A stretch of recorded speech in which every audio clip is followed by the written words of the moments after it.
Christ is risen. Christos anesti. Christos voskreσε. El Msichkom. Ha Mashiachkom. Christus resurrexit. Christo ha resucitado. Christos anviat. Christi unial. Aristotosu fukatsu. Hidu fuhola. Christo buahashane. 1 Chronicles, chapters 20 through 22. And it came to pass that after the year was expired, at the time that kings go out to battle, Joab led forth the power of the army, and wasted the country of the children of Ammon, and came and besieged Rabbah. But David tarried at Jerusalem, and Joab smote Rabbah, and destroyed it. And David took the crown of their king from off his head, and found it to weigh a talent of gold. And there were precious stones in it, and it was set upon David's head. And he brought also exceeding much spoil out of the city. And he brought out the people that were in it, and cut them with saws, and with harrows of iron, and with axes. Even so dealt David with all the cities of the children of Ammon. And David and all the people returned to Jerusalem. And it came to pass after this, that there arose war at Gezer with the Philistines, at which time Sibbecai the Hushathite slew Sippai, that was of the children of the giant, and they were subdued. And there was war again with the Philistines, and Elhanan the son of Jair slew Lami the brother of Goliath the Gittite, whose spear staff was like a weaver's beam. Yet again there was war at Gath, where was a man of great stature, whose fingers and toes were 24, 6 on each hand, and 6 on each foot. And he also was the son of the giant. But when he defied Israel, Jonathan the son of Shimea, David's brother, slew him. These were born unto the giant in Gath, and they fell by the hand of David, and by the hand of his servants. And Satan stood up against Israel, and provoked David to number Israel. And David said to Joab and to the rulers of the people, Go, number Israel from Beersheba even to Dan, and bring the number of them to me, that I may know it. And Joab answered, The Lord make his people 100 times so many more as they be. But my lord the king, are they not all my lord's servants? Why then doth my lord require this thing? Why will he be a cause of trespass to Israel? Nevertheless, the king's word prevailed against Joab. Wherefore Joab departed, and went throughout all Israel, and came to Jerusalem. And Joab gave the sum of the number of the people unto David. And all they of Israel were 1,000 and 100,000 men that drew sword. And Judah was 460 and 10,000 men that drew sword. But Levi and Benjamin counted he not among them, for the king's word was abominable to Joab. And God was displeased with this thing, therefore he smote Israel. And David said unto God, I have sinned greatly, because I have done this thing. But now, I beseech thee, do away the iniquity of thy servant, for I have done very foolishly. And the Lord spake unto Gad, David's seer, saying, Go and tell David, saying, Thus saith the Lord, I offer thee 3 things. Choose thee one of them, that I may do it unto thee. So Gad came to David, and said unto him, Thus saith the Lord, Choose thee, either 3 years' famine, or 3 months to be destroyed before thy foes, while the sword of thine enemies overtaketh thee, or else 3 days the sword of the Lord, even the pestilence in the land, and the angel of the Lord destroying throughout all the coasts of Israel. Now therefore, advise thyself what word I shall bring again to him that sent me. David said unto Gad, I am in a great strait. Let me fall now into the hand of the Lord. For very great are his mercies, but let me not fall into the hand of man. So the Lord sent pestilence upon Israel, and there fell of Israel 70,000 men. And God sent an angel unto Jerusalem to destroy it. And as he was destroying, the Lord beheld, and he repented him of the evil, and said to the angel that destroyed, It is enough. Stay now thine hand. And the angel of the Lord stood by the threshing floor of Ornan the Jebusite. And David lifted up his eyes, and saw the angel of the Lord stand between the earth and the heaven, having drawn a sword in his hand, stretched out over Jerusalem. Then David and the elders of Israel, who were clothed in sackcloth, fell upon their faces. And David said unto God, Is it not I that commanded the people to be numbered? Even I it is that have sinned and done this evil indeed. But as for these sheep, what have they done? Let thine hand, I pray thee, O Lord my God, be on me and on my father's house, but not on thy people, that they should be plagued. Then the angel of the Lord commanded Gad to say to David, that David should go up and set up an altar unto the Lord in the threshing floor of Ornan the Jebusite. And David went up at the saying of Gad, which he spake in the name of the Lord. And Ornan turned back, and saw the angel, and his 4 sons with him hid themselves. Now Ornan was threshing wheat. And as David came to Ornan, Ornan looked and saw David, and went out of the threshing floor, and bowed himself to David with his face to the ground. Then David said to Ornan, Grant me the place of this threshing floor, that I may build an altar therein unto the Lord. Thou shalt grant it me for the full price, that the plague may be stayed from the people. And Ornan said unto David, Take it to thee, and let my lord the king do that which is good in his eyes. Lo, I give thee the oxen also for burnt offerings, and the threshing instruments for wood, and the wheat for the meat offering. I give it all. And King David said to Ornan, Nay, but I will verily buy it for the full price, for I will not take that which is thine for the Lord, nor offer burnt offerings without cost. So David gave to Ornan for the place 600 shekels of gold by weight. And David built there an altar unto the Lord, and offered burnt offerings and peace offerings, and called upon the Lord, and he answered him from heaven by fire upon the altar of burnt offering. And the Lord commanded the angel, and he put up his sword again into the sheath thereof. At that time, when David saw that the Lord had answered him in the threshing floor of Ornan the Jebusite, then he sacrificed there. For the tabernacle of the Lord, which Moses made in the wilderness, and the altar of the burnt offering, were at that season in the high place at Gibeon. But David could not go before it to inquire of God, for he was afraid because of the sword of the angel of the Lord.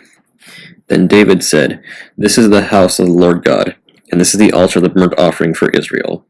And David commanded to gather together the strangers that were in the land of Israel, and he set masons to hew wrought stones to build the house of God. David prepared iron in abundance for the nails for the doors of the gates, and for the joinings, and brass in abundance without weight. Also cedar trees in abundance, for the Zidonians and they of Tyre brought much cedar wood to David. And David said, Solomon my son is young and tender, and the house that is to be builded for the Lord must be exceeding magnifical, of fame and of glory throughout all countries. I will therefore now make preparation for it. So David prepared abundantly before his death. Then he called for Solomon his son, and charged him to build a house for the Lord God of Israel. And David said to Solomon, My son, as for me, it was in my mind to build a house unto the name of the Lord my God. But the word of the Lord came to me, saying, Thou hast shed blood abundantly, and hast made great wars. Thou shalt not build a house unto my name, because thou hast shed much blood upon the earth in my sight. Behold, a son shall be born to thee, who shall be a man of rest, and I will give him rest from all his enemies round about, for his name shall be Solomon, and I will give peace and quietness unto Israel in his days. He shall build a house for my name, and he shall be my son, and I will be his father, and I will establish the throne of his kingdom over Israel forever. Now, my son, the Lord be with thee, and prosper thou, and build the house of the Lord thy God, as he has said of thee. Only the Lord give thee wisdom and understanding, and give thee charge concerning Israel, that thou mayest keep the law of the Lord thy God. Then shalt thou prosper, if thou takest heed to fulfill the statutes and judgments which the Lord charged Moses with concerning Israel. Be strong and of good courage, dread not, nor be dismayed. Now behold, in my trouble I have prepared for the house of the Lord 100,000 talents of gold, and 1,000,000 talents of silver, and of brass and iron without weight. For it is in abundance. Timber also, and stone have I prepared, that thou mayest add thereto. Moreover, there are workmen with thee in abundance, hewers and workers of stone and timber, and all manner of cunning men for every manner of work. Of the gold, the silver, and the brass, and the iron, there is no number. Arise therefore, and be doing, and the Lord be with thee. David also commanded all the princes of Israel to help Solomon his son, saying, Is not the Lord your God with you? And hath he not given you rest on every side? For he hath given the inhabitants of the land into mine hand, and the land is subdued before the Lord, and before his people. Now set your heart and your soul to seek the Lord your God. Arise therefore, and build ye the sanctuary of the Lord God, to bring the ark of the covenant of the Lord, and the holy vessels of God, into the house that is to be built to the name of the Lord. Proverbs chapter 27. Boast not thyself of tomorrow, for thou knowest not what a day may bring forth. Let another man praise thee, and not thine own mouth, a stranger, and not thine own lips. A stone is heavy, and the sand weighty, but a fool's wrath is heavier than them both. Wrath is cruel, and anger is outrageous. But who is able to stand before envy? Open rebuke is better than secret love. Faithful are the wounds of a friend, but the kisses of an enemy are deceitful. The full soul loatheth an honeycomb, but to the hungry soul every bitter thing is sweet. As a bird that wandereth from her nest, so is a man that wandereth from his place. Ointment and perfume rejoice the heart. Sought out the sweetness of a man's friend by hearty counsel. Thine own friend and thy father's friend forsake not, neither go into thy brother's house in the day of thy calamity. For better is a neighbor that is near than a brother far off. My son, be wise, and make my heart glad, that I may answer him that reproacheth thee. A prudent man foreseeth the evil, and hideth himself, but the simple pass on and are punished. Take his garment that is surety for a stranger, and take a pledge of him for a strange woman. He that blesseth his friend with a loud voice, rising early in the morning, it shall be counted a curse to him. A continual dropping in a very rainy day, and a contentious woman are alike. Whosoever hideth her hideth the wind, and the ointment of his right hand, which bewrayeth itself. Iron sharpeneth iron, so a man sharpeneth the countenance of his friend. Whoso keepeth the fig tree shall eat the fruit thereof, so he that waiteth on his master shall be honored. As in water face answereth to face, so the heart of man to man. Hell and destruction are never full, so the eyes of man are never satisfied. As the finding pot for silver, and the furnace for gold, so is a man to his praise. Though thou shouldest bray a fool in a mortar, among wheat with a pestle, yet will not his foolishness depart from him. Be thou diligent to know the state of thy flocks, and look well to thy herds. For riches are not for ever, and doth the crown endure to every generation?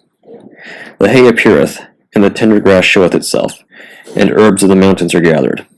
The lambs are for thy clothing, and the goats are the price of the field. And thou shalt have goats' milk enough for thy food, for the food of thy household, and for the maintenance for thy maidens. 2 Maccabees chapter 4. This Simon, now, of whom we spake afore, having been a betrayer of the money and of his country, slandered Onias, as if he had terrified Heliodorus, and been the worker of these evils.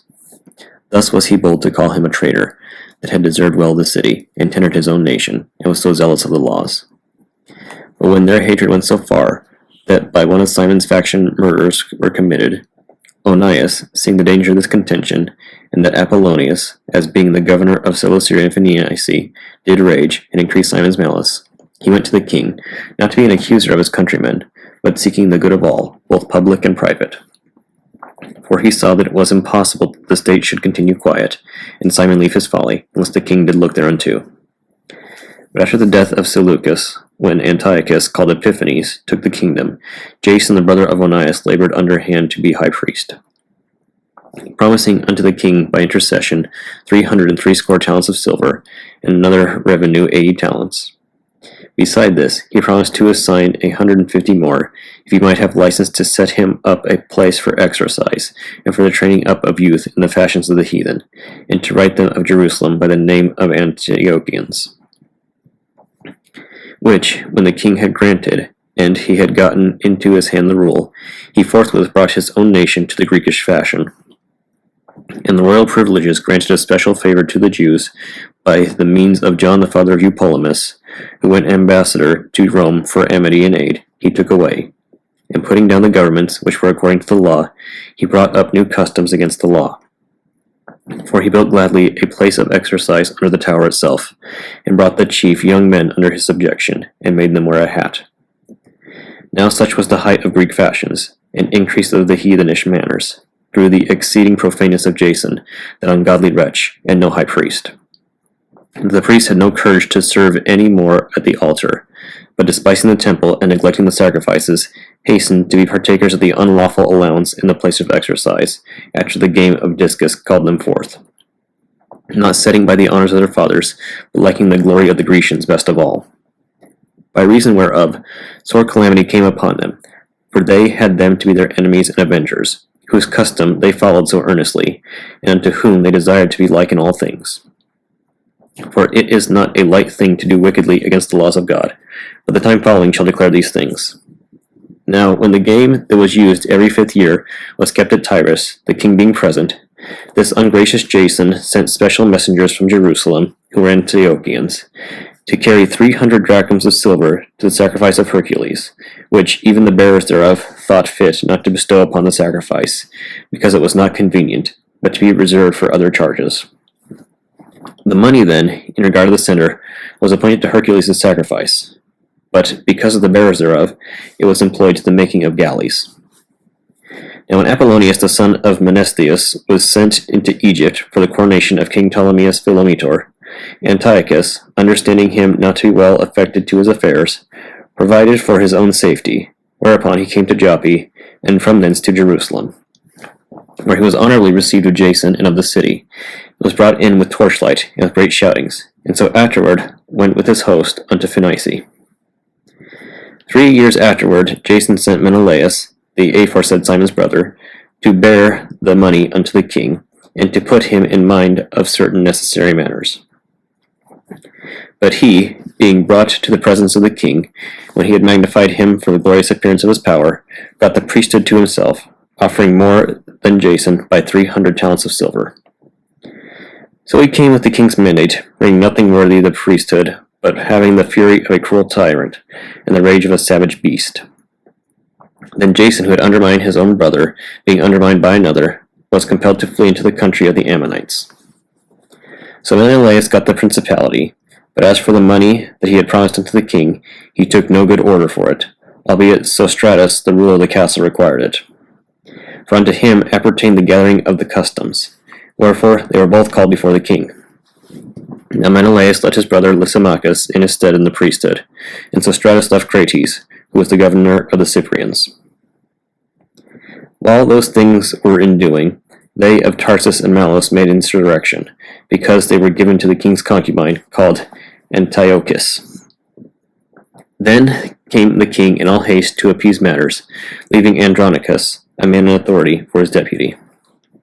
Now Menelaus, supposing that he had gotten a convenient time, stole certain vessels of gold out of the temple, and gave some of them to Andronicus, and some he sold into Tyrus and the cities round about. Which when Onias knew of a surety, he reproved him, and withdrew himself into a sanctuary at Daphne, that lieth by Antiochia. Wherefore Menelaus, taking Andronicus apart, prayed him to get Onias into his hands, who, being persuaded thereunto, and coming to Onias in deceit, gave him his right hand with oaths, and though he were suspected by him, yet persuaded he him to come forth to the sanctuary, whom forthwith he shut up without regard of justice. For the which cause not only the Jews, but many also of other nations took great indignation, and were much grieved for the unjust murder of the man. And when the king was come again from the places about Cilicia, the Jews that were in the city, and certain of the Greeks that abhorred the fact also, complained because Onias was slain without cause. Therefore Antiochus was heartily sorry, and moved to pity, and wept, because of the sober and modest behavior of him that was dead. And being filled with anger, forthwith he took away Andronicus his purple, and rent off his clothes, and leading him through the whole city unto that very place, where he had committed impiety against Onias, there slew he the cursed murderer. Thus the Lord rewarded him his punishment, as he had deserved. Now, when many sacrileges had been committed in the city by Lysimachus, with the consent of Menelaus, and the bruit thereof was spread abroad, the multitude gathered themselves together against Lysimachus, many vessels of gold being already carried away. Whereupon the common people rising, and being filled with rage, Lysimachus armed about 3,000 men, and began first to offer violence. One Oranus, being the leader, a man far gone in years, and no less in folly. They then, seeing the attempt of Lysimachus, some of them caught stones, some clubs, others taking handfuls of dust, that was next at hand, cast them all together upon Lysimachus, and those that sat upon them. Thus many of them they wounded, and some they struck to the ground, and all of them they forced to flee. But as for the church robber himself, him they killed beside the treasury. Of these matters, therefore, there was an accusation laid against Menelaus. Now when the king came to Tyrus, 3 men that were sent from the Senate pleaded the cause before him. But Menelaus, being now convicted, promised Ptolemy, the son of Dorymenes, to give him much money, if he would pacify the king toward him. Whereupon Ptolemy, taking the king aside into a certain gallery, as it were to take the air, brought him to be of another mind. Insomuch that he discharged Menelaus from the accusations, who, notwithstanding, was cause of all the mischief, and those poor men who, if they had told their cause, Yea, before the Scythians, should have been judged innocent, them he condemned to death. Thus they that followed the matter for the city, and for the people, and for the holy vessels, did soon suffer unjust punishment. Wherefore, even they of Tyrus, moved with hatred of that wicked deed, caused them to be honorably buried. And so, through the covetousness of them that were of power, Menelaus remained still in authority, increasing in malice, and being a great traitor to the citizens.